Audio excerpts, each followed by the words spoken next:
సర్వేపల్లి నియోజకవర్గంలో 20 సంవత్సరాల తర్వాత అధికారాన్ని చేపట్టారు తెలుగుదేశం పార్టీ అభ్యర్థి సోమిరెడ్డి చంద్రమోహన్ రెడ్డి. 2024 ఎన్నికల్లో ఆయన ఘన విజయం సాధించారు. నెల్లూరు రాజకీయాల్లోనే కాదు, తెలుగుదేశం పార్టీలో సీనియర్ నేత సోమిరెడ్డి చంద్రమోహన్ రెడ్డి ఆయన పార్టీకి బలమైన వాయిస్. టీడీపీ అధికారంలోకి వస్తే ఖచ్చితంగా మంత్రి అయ్యే లీడర్ ఆయన. అలాంటి సోమిరెడ్డి చంద్రమోహన్ రెడ్డికి సర్వేపల్లి నియోజకవర్గంలో ఆదరించడం లేదు అనే పుకార్లు చక్కర్లు కొట్టాయి. కానీ ఇప్పుడు 2024 ఎన్నికల్లో ఆయన ఘన విజయం సాధించి తెలుగుదేశం పార్టీకి గిఫ్ట్ ఇచ్చానని అంటున్నారు. ఒకటా రెండా, దాదాపు 2.5 దశాబ్దాల నుంచి ఆయనకు గెలుపనే మాట వినపడలేదు. అలాగని ఆయన జనానికి దూరంగా ఉన్నారా అంటే అదే లేదు. జనాల మధ్య జనం కోసం నిలబడే వ్యక్తి ఆయన.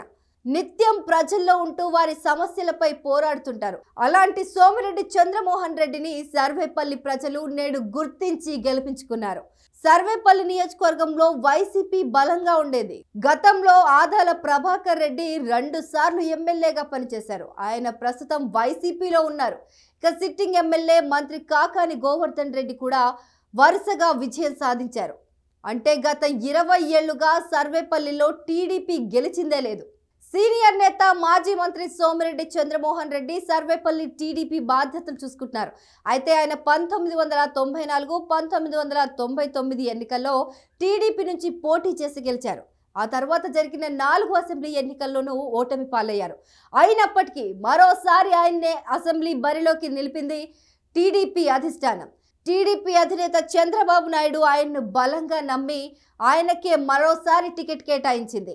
అయితే టీడీపీ అధినేత నమ్మకాన్ని ఒమ్ము పెట్టకుండా నిలబెట్టుకున్నారు చంద్రమోహన్. భారీ మెజార్టీతో ఘన విజయం సాధించారు.